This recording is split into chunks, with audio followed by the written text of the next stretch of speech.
I was sexually abused starting at the age of 11 until I was 15. I was first abused when I was 6 years old. My abuse started when I was 8 and continued until I was 11. I myself was abused from the age of 10 until I finally stopped the abuse at the age of 16. The abuse started when I was about 8, and it started with, it was actually with my oldest brother's, one of his friends. I remember thinking, well, this has to be normal, this has to be fine, because this is my father. Like, I trusted him, and he would know what's right for me. Now, part of me tells me this is wrong. You know, I was like, this is very wrong. No one should be doing this. My abuser was my dad. The closest man to my life, my Superman, the man I admired. He all of a sudden switched and turned into somebody I didn't even know. The abuser was my parents' best friend, Boy Scout master, Sunday school teacher, just, everybody's friend. My innocence as a child was lost. It was taken away from me very, very young. Like, this is real life. This happens. There are bad guys out there, and it could be the person that you trust the most. And I think we've stereotyped an abuser to be this creepy guy in the corner, and we know exactly who it is.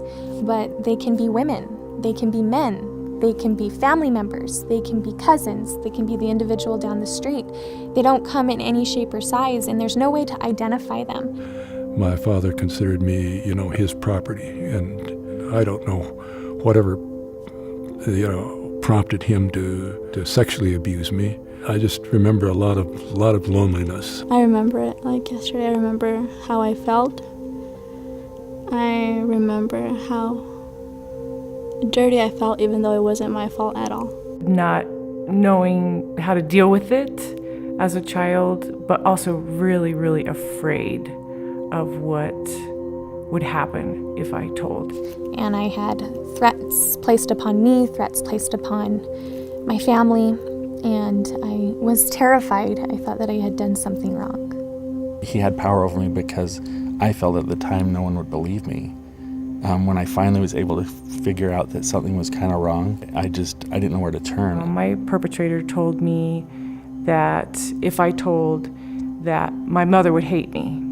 And he said, she'll blame you. My dad did have a lot of power over me, but at the end, I think one as a victim has more power over them. We just don't realize it. It took me several years, as is the case with most abuse survivors. It took me several years to come forward, to speak about it, and to go to law enforcement. It takes a lot of courage to come forward and stand for what's right. And little pieces keep falling into place as you go along, and life just gets better. But it's not an overnight process. It's taken years. The strength comes from wanting to protect other people. I had found out that my abuser was going to continue working with children, and I realized that couldn't happen.